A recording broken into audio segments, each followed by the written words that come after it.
Diversity is a journey. We've all come from different backgrounds. We've all had different experiences. We've all had different upbringings. All of us are unique in our own way whenever we come here. It's being able to understand how you can learn from each other, and it's a strength that you have. Our diversity here within the school is our biggest strength. It's one of our identities. It's why we are who we are. I always love it here too, because our kids, this is a microcosm of the world. The kids are working together in an environment that is the real world. So when they go out in the real world, they've had relationships, they understand about certain cultures, they respect things because they've learned it since they were in kindergarten. One of the things we always share with the kids when they've made a difficult choice or a bad choice is think about if your mother or father was standing right next to you, would you have done the same thing? And the kids, no, that's the way you live your life. Just make sure if mom or dad were right next to you, would they be applauding you saying that's my boy or that's my young lady, that's what you do? Or would they say, no, that's not how we raised you? And we really drive that point home with the kids because we want them to honor everyone all the time. And that's really helped the kids understand a lot about what we do here. So in comparison to that activity, it's probably nothing like that, but it's a good reminder for the kids.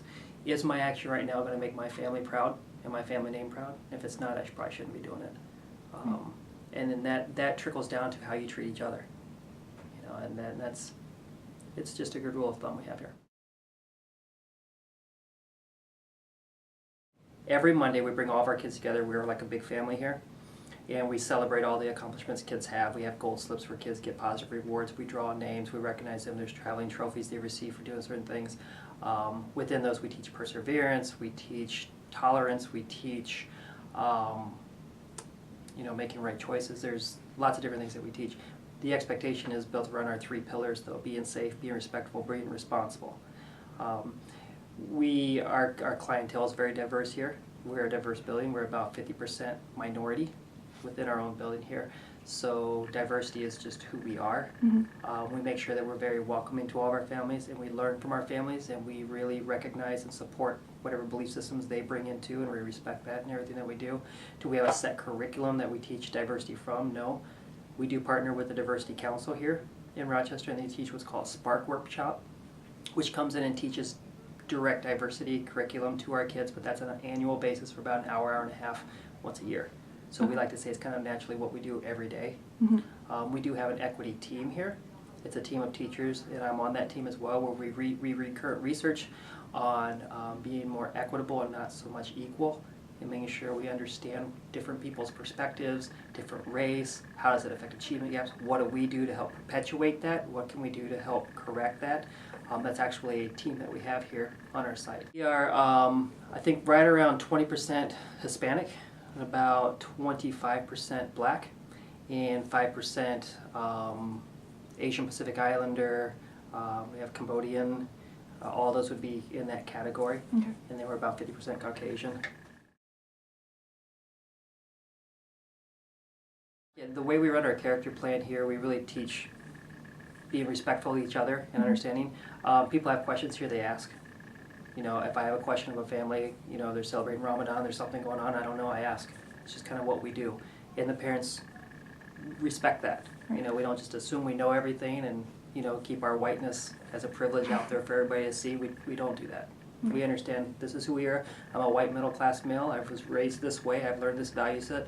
I don't know everything about this. So you got to teach me. But that's an openness too, and that's what our staff really believes in, making sure we're open and understand that too. We are very privileged. You know, everything in this system was built by my values and systems, so we have to recognize that.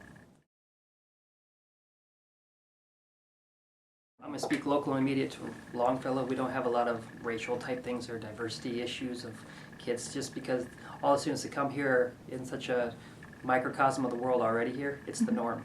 So people don't feel ostracized or left out because of who they are or what they look like. Or we don't really see that too much. A great way to see is come into the cafeteria and watch how everybody sits in the cafeteria. It's a mix everywhere you go. You go out and watch the kids playing football, you have every range of kid out there playing. You know, it's kind of nice. So, but it has a lot to do with our character education. We spend a lot of time on social emotional development here. That's what we have to do. The equity team, we've done hours of training, several days of training where we've worked with the Pacific Education Group. We did a book study on Courageous Conversations by Glenn Singleton. We've done some of that work. We read current articles. We actually use some of our late start and early release time as a staff to talk about equity and talk about our achievement gaps, talk about diversity, and those are some of the most powerful trainings we've done, because the staff we have several questions. They read articles ahead of time, then they come with just, this is where I am in my learning. We talk about understanding diversity and race and equity and our achievement gaps as a journey. You know, this isn't something that you can just write a book, here's your answer to your achievement gap, here's your answer to equity, go ahead and do it. If we could do that, then we would have no achievement gaps to begin with. So we spend a lot of time as a staff in dialogue around those things, and people have different perspectives. We respect that. People are in different places in their journey of understanding equity and who we are and where we come from and how does it impact other people. Who has the power, who doesn't have the power, how do we change those things. We spend a lot of time in dialogue with that and try to build our own scheduling, our own processes here to support what we're learning together. We also have a good partnership with Dr. Wysocki. He's a professor over at Winona State. He has a program now. He's teaching a cultural competency class for educators. So we've had a partnership now for 2 years where students come and do 15 hours here at Longfellow because we are such a diverse population here. He sends his students here to see how do the kids interact, how is the social development, the business of school taking place here, and how are the kids integrated in, and how do they interrelate with each other. Instead of just here's how you teach writing pedagogy, here's how you teach reading, here's how you teach math. His class and his students are coming here more of how does the social part of school happen, how does race impact the school experience. That's a partnership, like I said, we've just fostered the last couple of years, and it's growing. And that's a fun thing. The staff's really open to those students coming here and getting the Longfellow experience. Come in, they're assigned a teacher for 15 hours is what they've been fulfilling, but their job isn't just to shadow and reading or math. They go on the playground, they go in the cafeteria, they go on the non-structured areas too, where you see the students can demonstrate their application of social skills. Like in a math test, they're demonstrating their math skills. In the playground, they're demonstrating their social skills. And they're applying, hopefully, what we're teaching with our character pieces here. The students we have from WSU are out there in those experiences too. They observe. We also ask them to sit right next to the teacher when they're instructing, sit right next to the student, do one-on-one instruction if you'd like help out. It's get the whole experience of Longfellow, not just sit here and learn about reading.